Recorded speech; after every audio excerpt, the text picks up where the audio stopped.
more key folks. Thank you, Laura. I do want to give it another minute or two just because of the Teams link as well. So, and we could all practice this time our deep breathing, right? I think we need to. A little Tai Chi, little deep breaths. I just want to thank all of you for coming together again. I know that we had a little bit of a pause in our Education and Career Pathway Committee meeting. I want to thank Christina for picking this back up and helping to support the conversations that are happening here under the GWC committee, kind of rolling those up to the cabinet meeting and all the other conversations that are happening and bringing them together under one umbrella. I think this is a powerhouse of a group of people. And there's nothing we can't accomplish when we're all working together. So thank you very much for taking time out of your busy schedule, especially on a day like today, when there's a lot of things flying at us to be here with us today. And I want to thank Christina for taking lead on this and really, really pulling all of this work together. So thank you, Christina. Happy to. And that's great. That was a wonderful introduction, so I don't need to do much. My role here is really as the OWS liaison to support the committee, support the chairs in keeping this work moving forward. I'm a moving kind of person, so to Kelly's point, we are off and running. So happy to be here. I'll be taking some notes. My colleague Dominique Johnson is with us as well to help record some notes as well as we're recording. And I appreciate Laura Baker from OWS being here to just help support some of the technical pieces.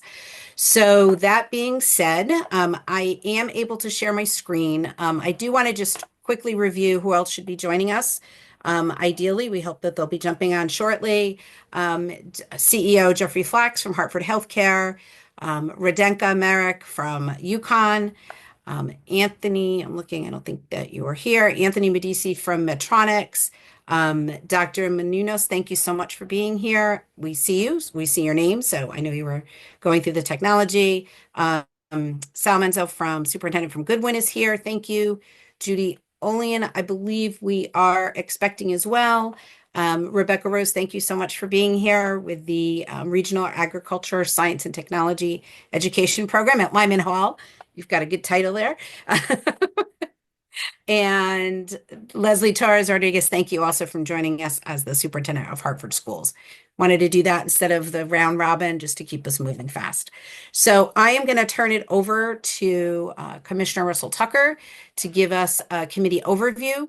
And just let me know, Charlene, when you want me, excuse me, Commissioner Russell Tucker, when you want me to share your screen, my screen as well. Yeah, no, go right ahead and share the screen. Okay, great. And I may have some others jump in here because of all the conversations that we've been having, meeting, and Can you confirm you can see it?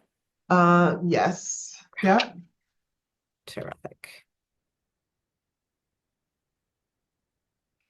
And so I know some of this is not new information, to folks on kind of the three, we're going to say the three pillars that we've been working on. And what we've tried to do here for everyone, Christina, did you send something out for pre-reads? I know you saw. Yes, I did. So what I'm showing on the screen is also an attachment in as a PDF in your email attached to the invite. So that's what you're seeing on the screen. I'm just using a Word version so I can make some notes if I needed to. So we started to really just have some information together.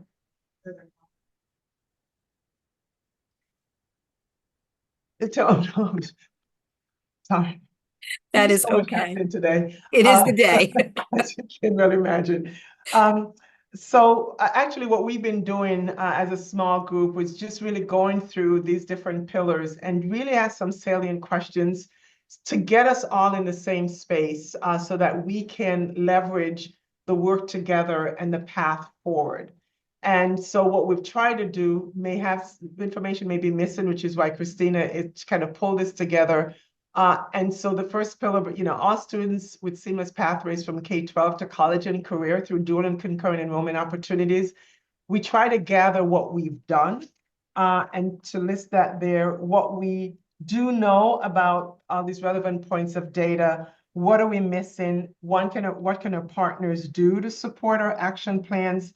And then to add goals and outcomes. So that's kind of the frame that we've been thinking about as we move forward, because I think the goal of us here as a committee is to be able to get all that situated so we really can determine what's the path forward, and then we can be all aligned, right? So that is the conversation that we've been having, and then wanted to set this as a frame for our conversation with you to get further input and then determine the plan forward, right? I mean, that is where we've been. Christina, am I missing anything here? Nope, that's exactly it. Sorry, I just jumped to a different screen.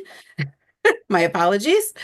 I'm trying to close this. No, that's exactly it. I think the framework that you explained is really the main point. What we've done for each pillar, what we've done, what do we know, and all the relative data points, as you said, what we're missing, what our partners can do, and then goals and outcomes. You see a lot of gaps in here. This is why you're here, just so that we're clear. We did do a lot of work on it, but by all means, we are looking to this group to help fill in the gaps, and then also potentially even each pillar being a committee. So for the second pillar, we have a little bit less information. I think we dove deep into dual enrollment and concurrent credit.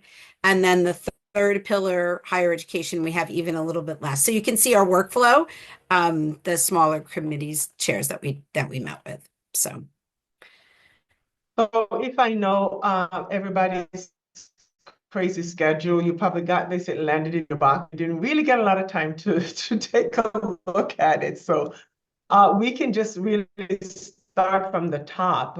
With this on the screen, it's going to populate and kind of drop them in here and really just kind of go from there. So the first, all students with seamless pathways from K-12 to college and career, focusing on dual and concurrent enrollment opportunities. I know we're all aligned in trying to get state resources to help to support the work from where you sit, the superintendent, the technical high school, our Hartford, just and partners that are around the table with us. Sal, I know you're here. So that's really what we're trying to figure out here. What are we missing in terms of what are those things that we've done? Did we, have we captured? Are there things on there that are things you think should be here that's not here? We've not brought this down. And I know one of the things we miss sometimes, there are individual innovative things going on in pockets, even in school districts or with partners. And it would be great if we can capture some of this here. Maybe it's just a link to begin with, but here's what we've done, we're trying to put together. So let me pause there just to see what comes to mind, and it may not be here. We can drop it in, we may find it someplace else, it may be a duplicate, but when we think about dual and concurrent opportunities from where you sit and from what you know to this point, looking at what we've done, are we missing some things here? Are there partners that we probably need to be talking to here? So let me point of it. and Chancellor Cheng, thank you for joining us as well. I want to make sure if you wanted to jump in and add any additional comments, or So should we get I right to just, feedback? I do apologize for coming on a few minutes late. And thanks to everyone for joining, and thanks, Christina, for all the, really great work you're doing to help this committee move forward. I just think we are trying to streamline and target, right, with this approach, and with this group specifically, because ultimately, and I certainly feel this way, I think a few of us feel this way, you start to get frustrated when we're talking about the stuff that we all care about, but we're not necessarily feeling like we're making the level of progress that we would hope to. And so the hope now is to galvanize and ultimately come away with what I think is a more tangible kind of win. And so if we just look at dual and concurrent enrollment, I would argue personally that we've gotten to this point because our collective good efforts have kind of gotten us to this place, to the point that we're talking about a bill proposal coming from the governor's office, because it's important to Charlene's agency, it's important to all of us in higher education, it's important to workforce and the districts and so on. But it's almost been like too organic, right? I would argue, just personally, right? Like we've all kind of wound our way here. And I think if we put it together a little more tightly, a little more succinctly, and just sharpen with intentionality, we can get to these places of progress faster, right? And more tangibly, especially in these other two pillars, which, as Christina noted, are not quite as developed just yet. So that's all I wanted to add. I think we're in a good place, but it's almost kind of like we went our own ways at our own paces for a while. Now we've gotten here more or less together. How can we tighten that up and maybe make it a little more expeditious? Thank you. And I did hear someone start to speak before I jumped in to introduce Senator Ting. So just jump in unless you want to raise your hands. It's up to you. Yeah, and let me just add one more thing, and so we don't have to go through we're asking what have we done, what's missing, what partners. You can say whatever section of this your comments contribute to. Don't limit yourself to having to Fair. go in this concrete sequential order. I think just the conversation of where are you, what's on your mind, and Christina will do the magic and find a place to fit your comment in this space. So kind of what's on your mind and what are you thinking about? I think it's helpful. So let's hear from you. What's your wonderings? What are you thinking about when we think about this topic? One thing that I can immediately contribute, I'm Rebecca Rose, the director of the Agricultural Science and Technology Education Center at Lyman Hall in Wallingford. We already have some dual enrollment opportunities with UConn, but we also recently entered agreements with Middlesex Community College. So I think it's worth noting also that community colleges are very open to the opportunity to provide these to students. And they're usually free of cost, whereas the UConn ones would be like $70, $90, et cetera. Thank you. I have a clarifying question. Lower in the document where it says what are we missing? Mhm. Just a question about high school partnerships data included in that site. I'm wondering if there's been an asset mapping done relative to like smaller partnerships in the ecosystem of allowing for supports for schools around pathways. It's a great question. That may be one that we have to ask to make sure we get the answer to if we don't have it here. So unless anyone can provide some feedback. And I don't know, Deputy Commissioner Hughes, I know that you've been into some early conversation as to path forward. I don't know if you have, just based on what Superintendent Torres Rodriguez said. Again, it's not so much answering, but adding to the context of that conversation. Yeah, sure. Thank you, Commissioner. And that's a great question, Dr. Torres Rodriguez. Just to follow up and clarify, do you mean smaller partnerships outside of the larger like university systems, meaning individual, independent type of partnerships? Can you clarify a little bit more? Yeah. And Kelly, you or your team might have done this before, just asset mapping around smaller industry partners as well. Right. Some of us might have opportunities for more localized partnerships. And so just we can capture like a broad net. Right. Yeah, I think that's definitely something that we can do and create a list. So we have our regional sector partnerships and across many industry sectors. And we've kind of set that as a table where we're inviting industry to participate in workforce and education conversation. There also can, talk about legislative priorities and other things, but we're really focused on this component piece of that. And we can start that asset mapping there. But I think there's also a really great opportunity to bring and connect businesses to our academic institutions, because I think a lot of times they have a hard time figuring out just how to engage and who to call and how to talk about what is a meaningful work-based learning experience and can businesses host students. There's a big misunderstanding about hosting students and whether they are at risk with their insurance liabilities for having younger students in their facilities and things like that. So I think there's some myth busting that we can do and some tools that we can create, toolbooks that we can create. And Kelly, to kind of build on that, many districts, and I know in Hartford there's a lot of new and innovative work in the Perkins realm, right? Engaging partners through the Perkins process is also a way to maybe capture some of those smaller relationships that have been built that don't rise to the level of a regional sector partnership. So there might be some good opportunity there. So thank you for that. Yeah, I that's what think I was thinking about, as you've said that it's not a one size fits all, and it's unique partnerships that could be really targeted or maybe customized in areas that won't make it to that next level, but are really critical to, I know, some of our smaller districts and some of our kind of unique pockets of the state. So what I hear you say is that we need to capture those as well. And so we probably need to be a little bit intentional in how we find those. And that's what I was thinking, Charlie, that we might be looking at some of those, especially in the like eastern part of the state, places that we don't often think about. We're all, ready partners as we think about it there, but they're great opportunities that we don't want to miss. Yep, piggybacking off of these opportunities to have industry connections and unique student opportunities.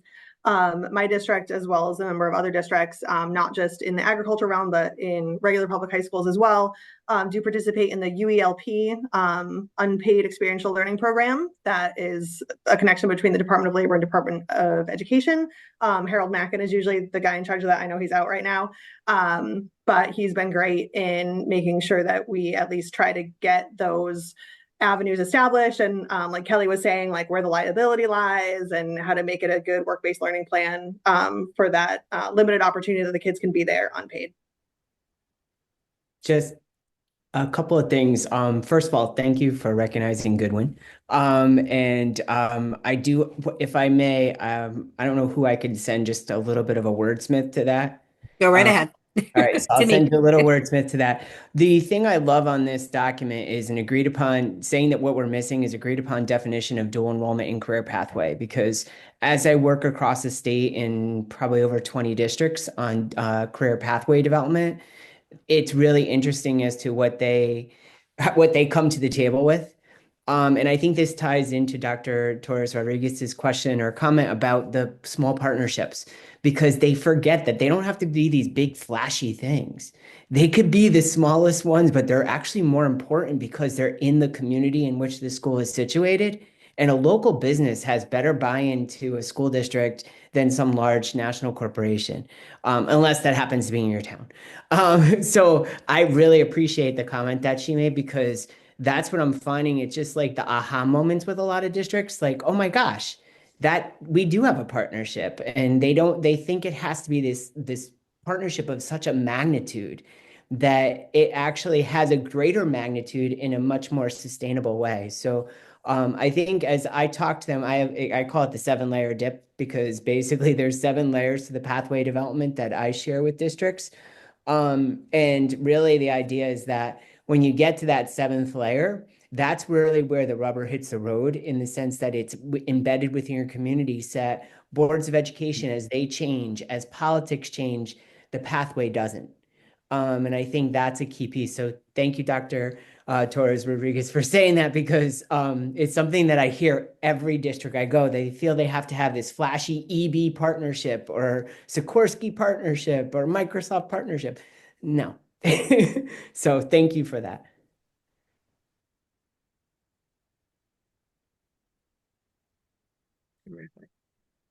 And as you saw in the chat, I did put the pillars because I appreciate Commissioner Russell Tucker, your point of it doesn't have to be sequential, right? Because that's how I think we've been working as a committee, but this is a freer flowing conversation. So as prompts, I put the 3 pillars, and I put the 4 aspects of what we're trying to do with each of the pillars. Actually, there's one missing, and that is goals and outcomes, which shouldn't be missing, but that would be E in those as prompts for thoughts.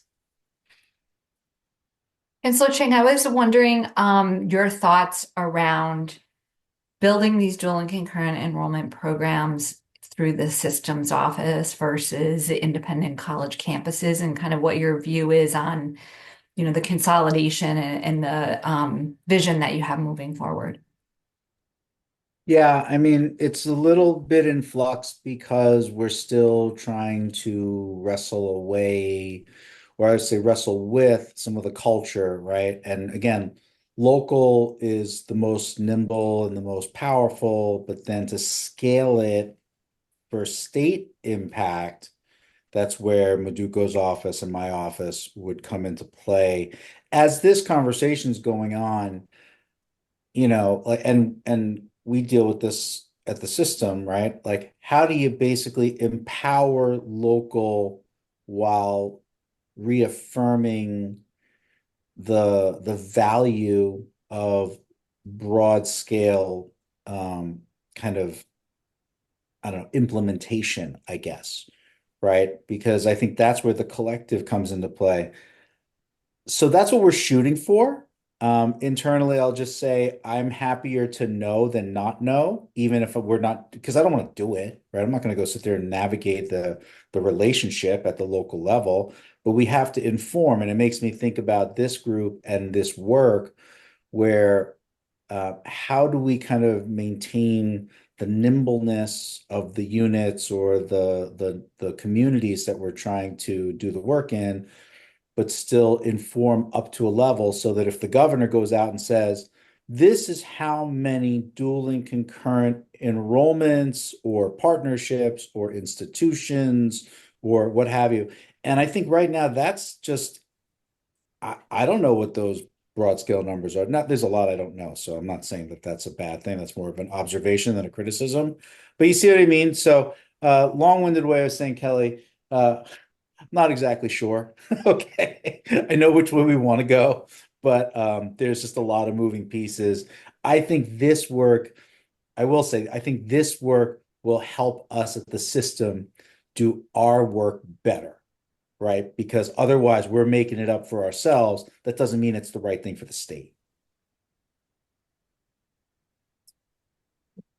And I think the scale is always an important piece to this question as well. Like we're working with a large employer, I'm sure you can all guess who it is, who has just developed a national curriculum and is now wanting to scale that national curriculum from one region across the state to both the community college system and the youth pathway program. So it's like making sure that we're maintaining the local implementation and the connectivity to local employers beyond just that one big employer, right? Because one big employer cannot sustain a program across the state, but can be an anchor to the demand.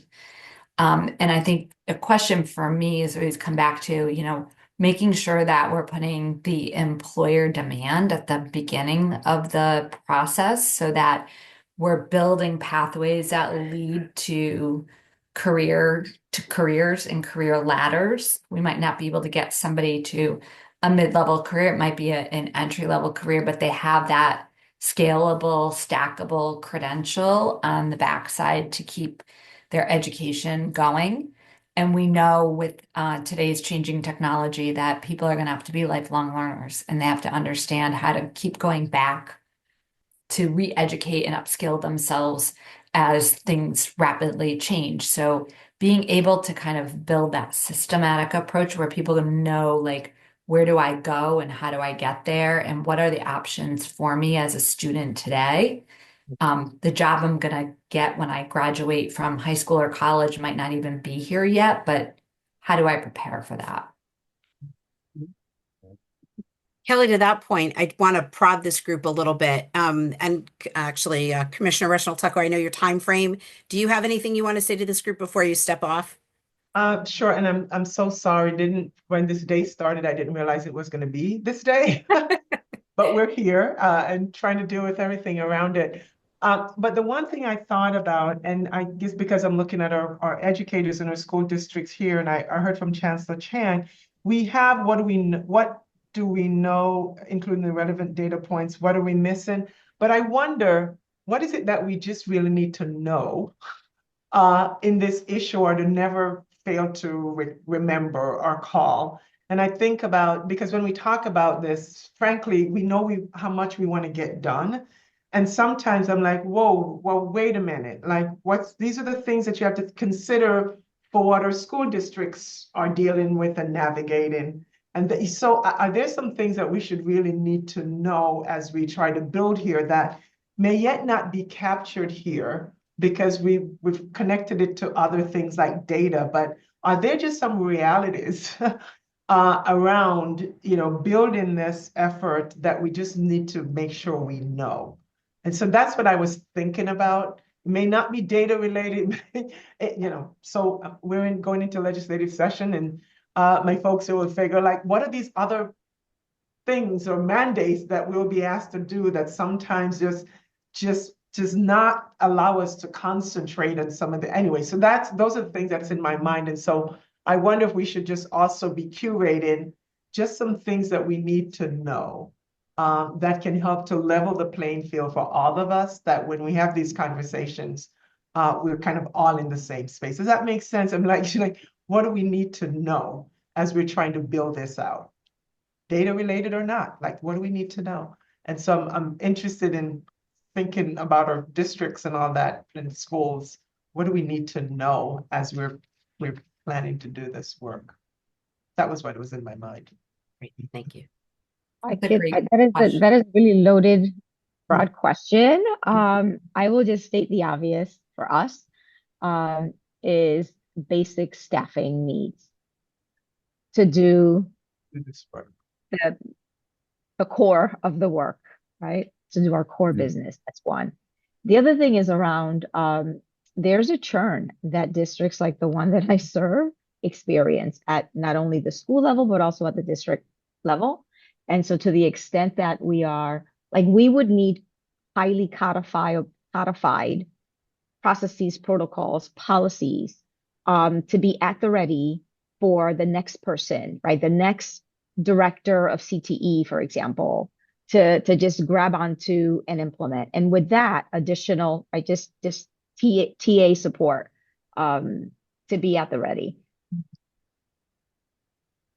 And that's key, right? As we're talking about building and growing this, that is really key. And that, Superintendent, is what I'm thinking about, that we shouldn't miss having that a part of our conversations or our knowledge base for the work we want done, because we can be up here planning and some basic things are missing.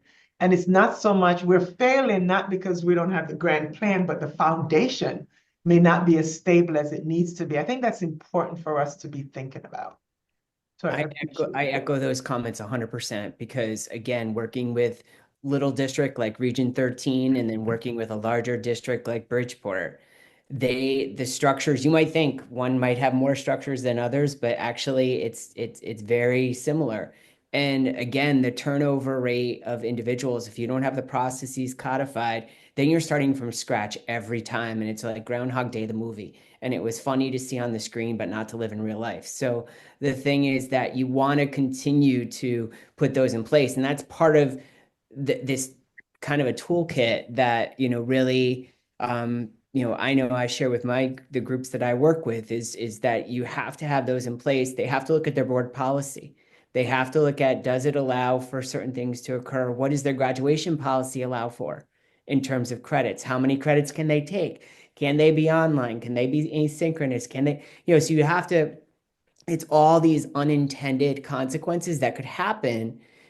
And not because anyone is doing anything wrong. They have great intentions, but they just haven't had the scaffolding underneath them to actually take the next step upward.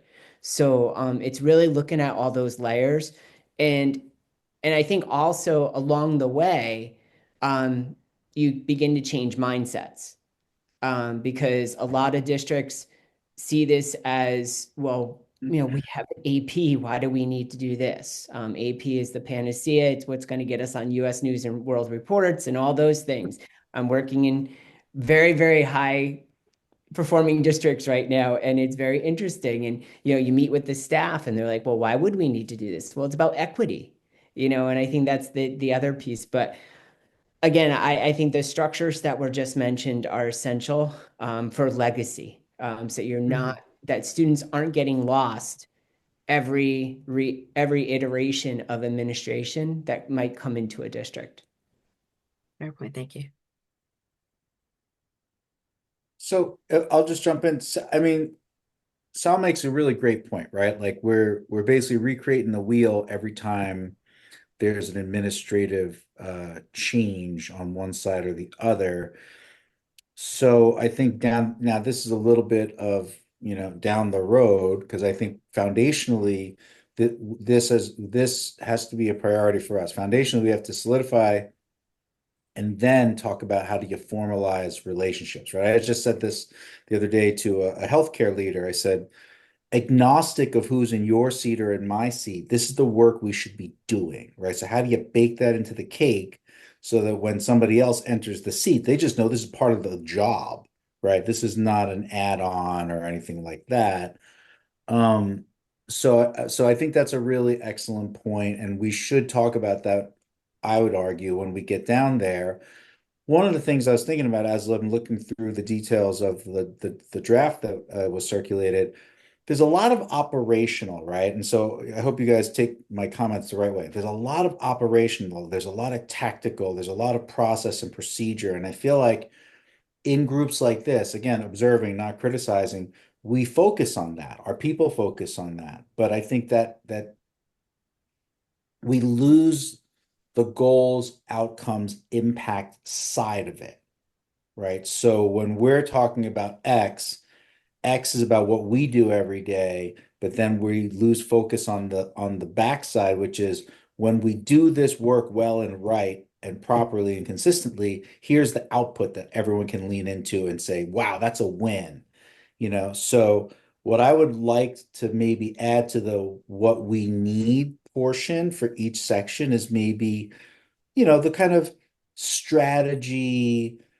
I know that's such a shitty, stupid word in a lot of these meetings, right? Let's talk about strategy. It's dumb, right? But I really mean it here, where I mean strategically, who do we need at the table with us, right? Which legislators, are there other champions in the community that really can get on board with us, right? Like who else can be a part of the team and help not just shape the vision, but be an ambassador for what it is we're striving for, right? Because again, if experience has taught me anything, it's not what you're saying, it's who says it and when, right? And then when that message lands, hey, it's perfect, right? And then other times, if it's not, it just doesn't go anywhere. So I feel like there's more rounding out here. As I look at the document more, I feel like there's probably more rounding out we can do in certain areas that take us a bit beyond the obviously tactical operational is very, very important. Of course, resources 100%, right? Leslie, I completely agree with you.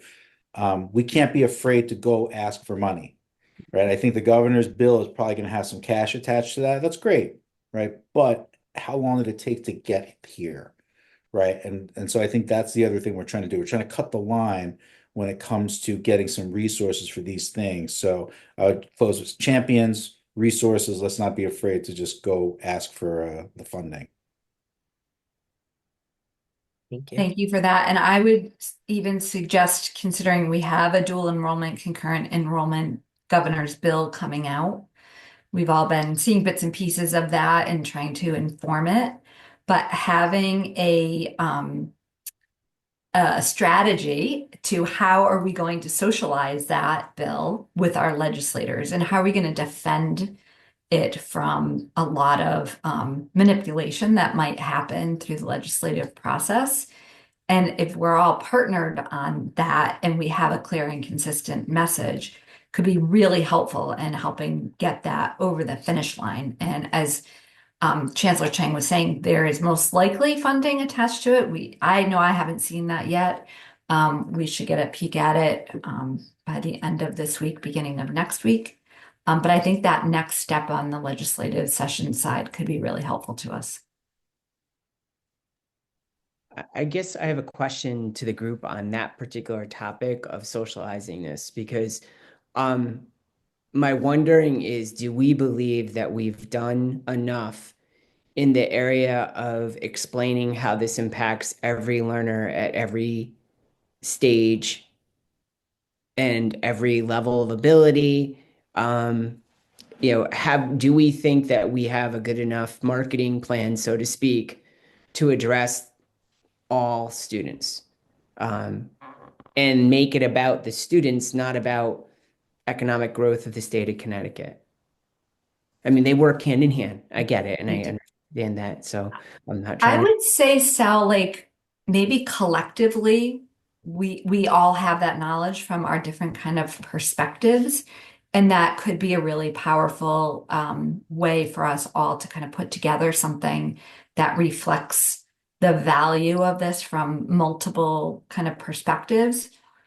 We just got a sneak peek at the Boston Consulting Group response to the 119 Commission report for Opportunity Youth.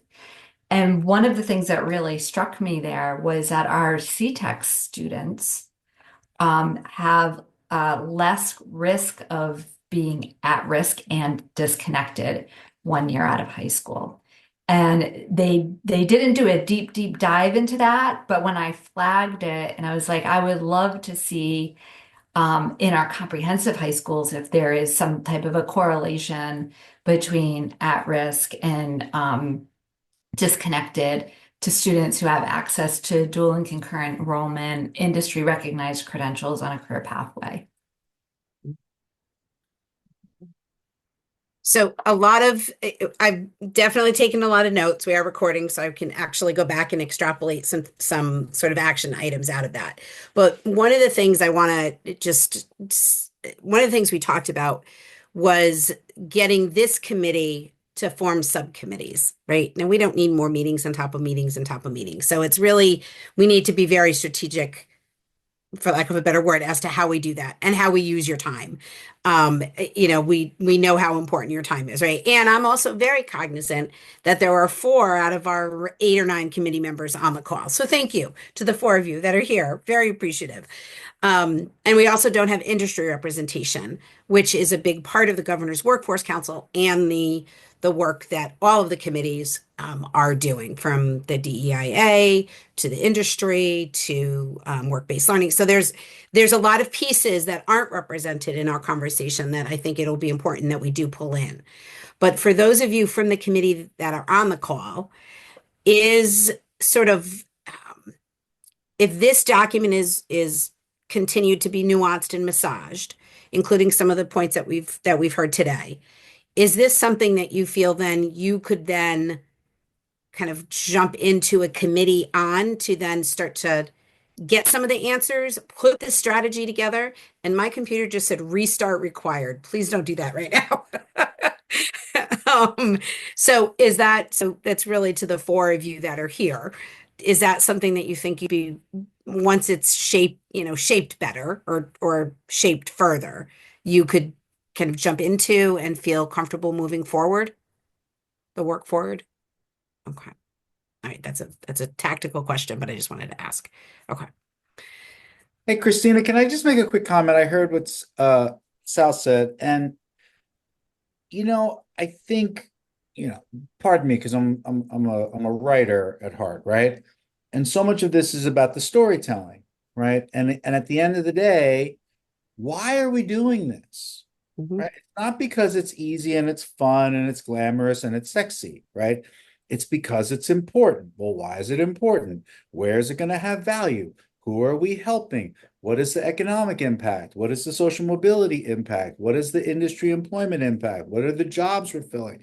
All that stuff. I mean, I just feel like for all the really awesome hard work that every single one of our organizations does, we just tell a really lousy cumulative story, right? And that's why it's so easy to say, like, well, that costs a lot of money. I don't want to do that, because we just haven't hit the spot yet. And so I think that's something that, and then when we spread our wings and we start to say, well, we're going to ask Sal to make 3 phone calls to legislators, right? Like, because you can't walk down the street and not bump into a legislator in Connecticut, right? So everyone's going to make 3 phone calls, right? Or ask their boss to make 3 phone calls, whatever it might be.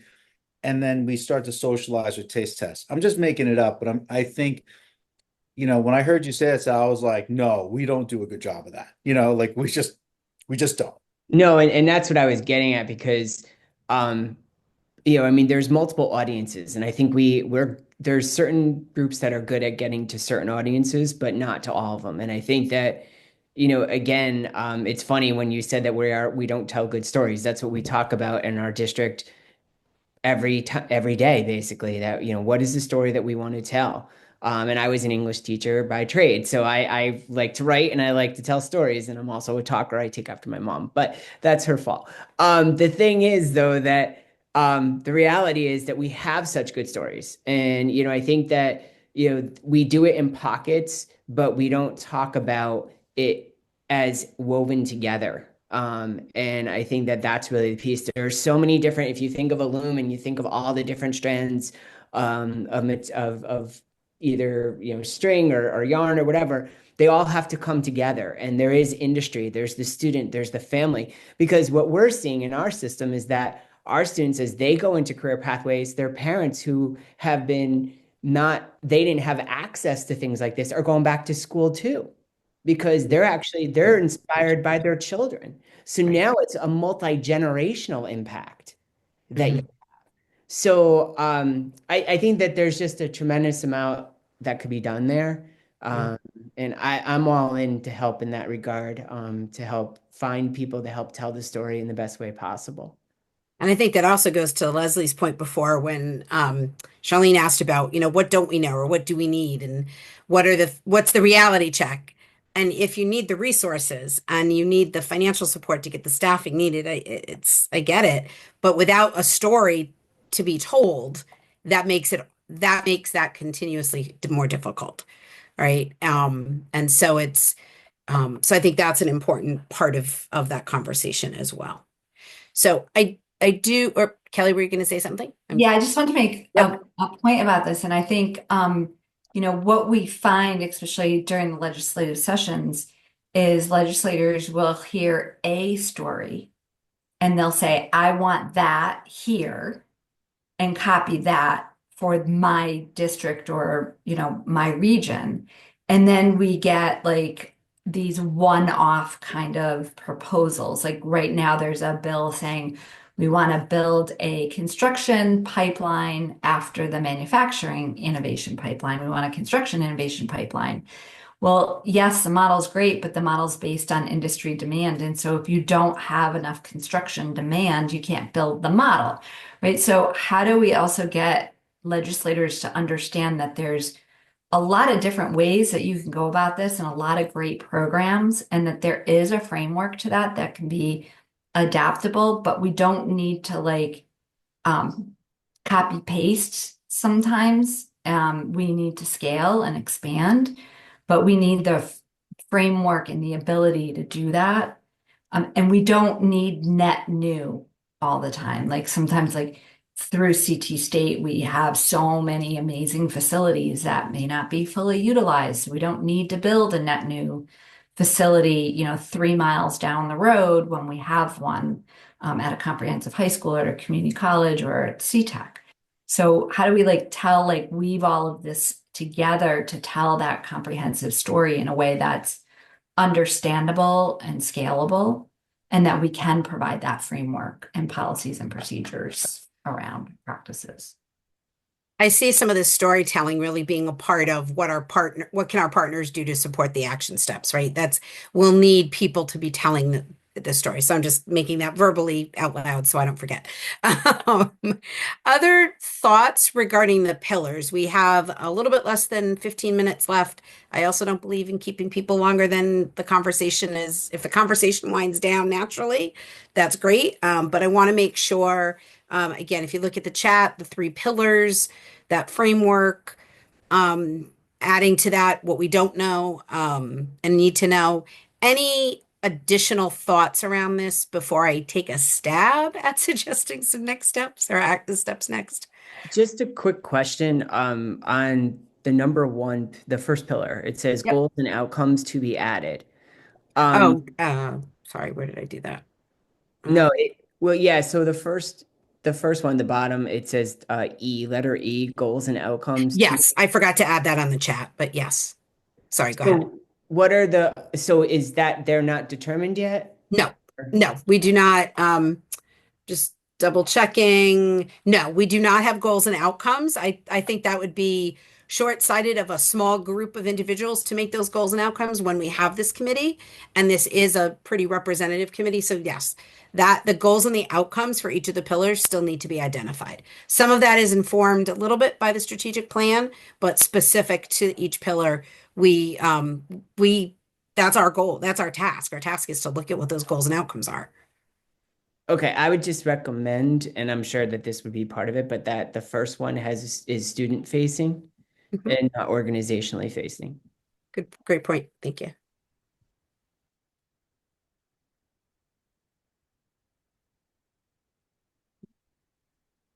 Other thoughts, reactions from those of you on the committee?